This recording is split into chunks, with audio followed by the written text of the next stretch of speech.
Eu vou chamar novamente a Tainá Falcão, porque ela vai agora fazer uma entrevista importante aqui no nosso Bastidores CNN sobre as negociações que estão em andamento na COP30. Ela está ao lado do secretário do Clima da COP, o embaixador Maurício Lírio, que agora nos explica exatamente as minúcias dos acordos que podem ser fechados. A palavra está contigo, Tainá, seja bem-vindo, secretário. Ótimo, vamos pegar esse gancho para que o embaixador, tudo bem, embaixador, bem-vindo ao Bastidores, possa explicar melhor, porque a gente fica falando tanto aqui de negociação a portas fechadas, acho que a nossa audiência precisa entender que negociações são essas, por que elas demoram tanto para chegar a um consenso. A gente ontem noticiou a agenda, que é basicamente aquele relatório de perspectivas para a COP30. Teve um avanço nessa COP que foi conseguir a aprovação dessa agenda por consenso. Fala um pouco para a gente, embaixador, de como que essas negociações em torno de todo e qualquer tema ocorrem e por que demora tanto para sair alguma decisão. Tainá, primeiro, boa tarde, é um prazer estar com vocês. Olha, é uma negociação que envolve 198 partes, né? Como dizemos, eu que tenho 4 filhos, para a gente decidir onde a gente vai almoçar, ter consenso entre 6 pessoas, por exemplo, já não é fácil. Então, entre 198 países com interesses nacionais bastante, eu diria, fortes e próprios, não é fácil. E também, além disso, a gente é preciso assumir isso. Existe uma fratura no meio da negociação, fratura no sentido de uma divisão principal, que é o fato de que países ricos querem que todos façam mais em termos de limitação de emissão de CO2. Por outro lado, países em desenvolvimento, que ainda não se desenvolveram plenamente, cobram dos países ricos que eles paguem pela transição energética, porque do ponto de vista dos países em desenvolvimento, o que nós temos hoje, que é um estoque muito significativo de carbono na atmosfera, ou seja, 30 bilhões de toneladas, isso veio desde o tempo da Revolução Industrial. São 250 anos de emissão de carbono que permitiu essa emissão, que esses países ricos se desenvolvessem. Agora, nós temos os países em desenvolvimento que querem se desenvolver também. Mas, para isso, o risco é ter que pagar por uma energia muito mais cara, por conta de todas as transições. Então, há um embate no meio do sistema, que é países que querem mais em emissão, mas não querem pagar por isso, e países que querem também fazer esforço, mas precisam do financiamento para fazerem a transição. Então, isso é um antagonismo básico que faz com que alcançar o consenso não seja tão fácil. Agora, vamos falar sobre essa COP30. Existe já uma dificuldade declarada, a gente pôde acompanhar em relação às NDCs, porque alguns países ou não entregaram, ou entregaram com atraso, ou os objetivos ficaram também um pouco incertos. Então, isso dificulta o entendimento sobre o Acordo de Paris, que completa 10 anos, tem um marco simbólico para a COP30. Vai ser possível entregar algo em torno desse acordo, se chegar com mais clareza ao que o acordo propõe? Sim. Bom, o Acordo de Paris estabelece 2 coisas, que os países têm que ter uma espécie de uma carta compromisso a cada 5 anos, dizendo, eu vou reduzir a minha emissão de carbono de CO2 em tanto, tá? De fato, esse ano nós tivemos uma certa decepção com a lentidão com que os 16 ou em alguns casos não apresentaram. Por exemplo, a União Europeia tinha um prazo também, como todos nós, de 10 de fevereiro não apresentou. Houve um novo prazo, 30 de setembro, também não apresentou. Agora apresentaram.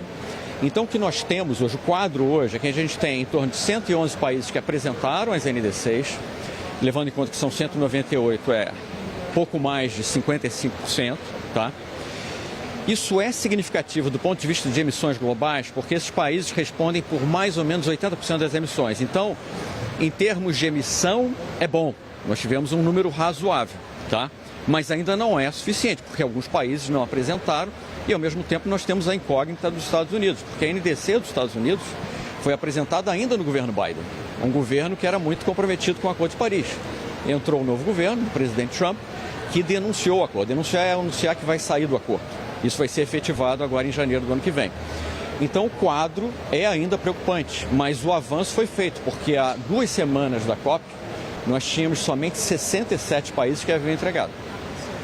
Só com a União Europeia, que são 27 países, já passou para 94. E depois outros países também apresentaram, como a China, então já temos 111. Isso é um bom sinal, até porque nós temos 80% do conjunto de emissões estão incluídas nesses 111 países. Agora, essa vai ser uma negociação fundamental, porque entra o interesse de ser mais ambicioso e mais, eu diria, efetivo nas NDCs. O que é ambicioso e efetivo? Ter uma meta mais alta, mas ao mesmo tempo implementar de fato essa meta, porque não adianta ter meta alta e não implementar. Mas, por outro lado, há a cobrança dos países em desenvolvimento dizendo para a gente cumprir essas metas é preciso ter recursos, porque os ricos se desenvolveram com energia barata, ao custo da emissão de CO2 na atmosfera. E agora, como é que os pobres vão se desenvolver e tirar as pessoas da pobreza? Tem que ter também recursos para isso. Uma ausência muito comentada foi a dos Estados Unidos. Foi esperado já era esperado que o presidente não viesse e nem enviasse nenhum representante para a delegação americana. O governador da Califórnia está aqui, faz um contraponto interessante ao governo de Donald Trump. Haverá algum diálogo com ele? Sim, sobre a posição dos Estados Unidos era natural, né, que não é uma surpresa que não vieram, porque 4 países não fazem parte hoje do Acordo de Paris, ou pelo menos anunciaram que vão sair. Os Estados Unidos é um deles, então nesse aspecto não houve surpresa.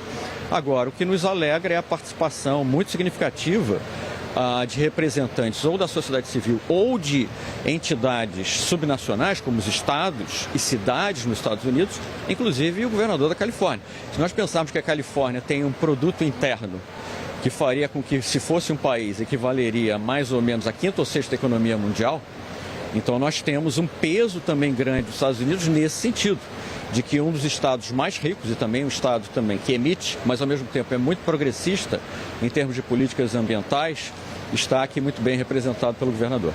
Gustavo Uribe pode fazer a próxima pergunta direto de Brasília. Uribe.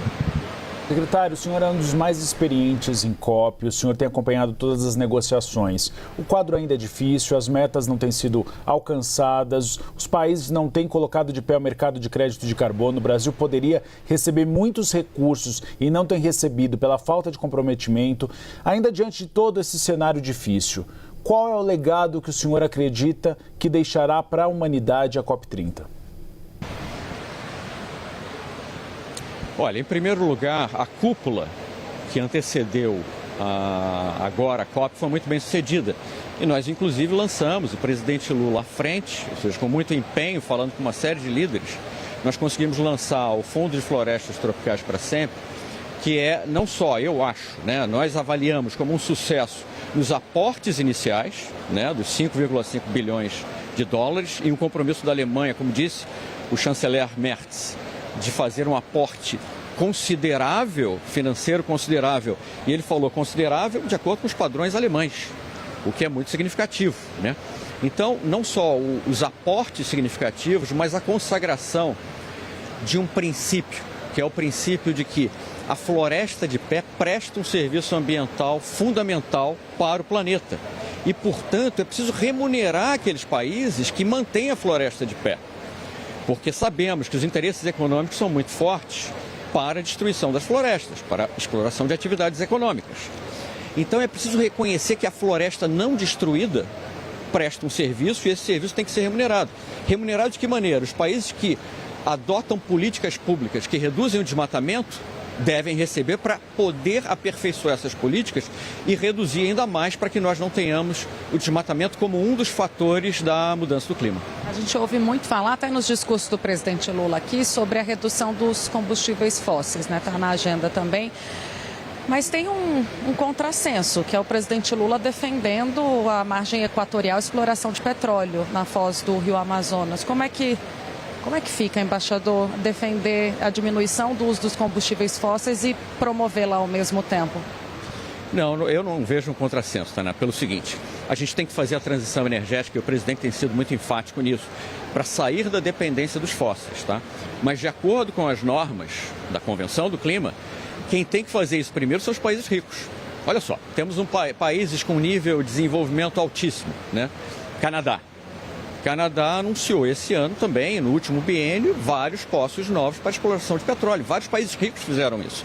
Então o Brasil está disposto a iniciar esse processo, mas é fundamental que isso também seja deflagrado por aqueles países que já alcançaram o desenvolvimento, não tem que tirar populações da pobreza, não precisam pagar pela energia barata e eles têm que dar o início. Agora, no caso do Brasil, Tainá, a grande ironia, boa para o nosso caso, é que nós fizemos a transição energética antes.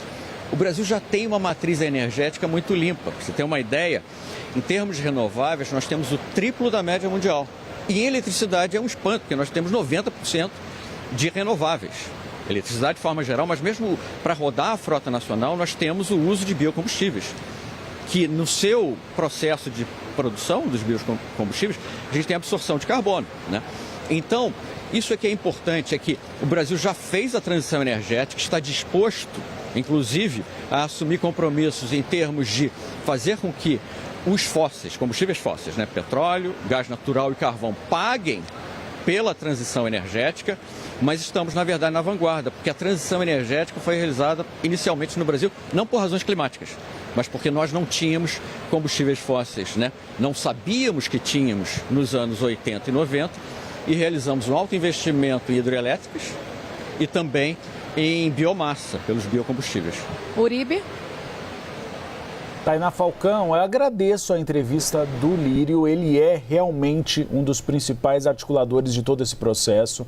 Muito obrigado, secretário. Maurício Lírio falou ao vivo aqui no Bastidores CNN. Muito obrigado, Tainá Falcão, também por viabilizar essa entrevista.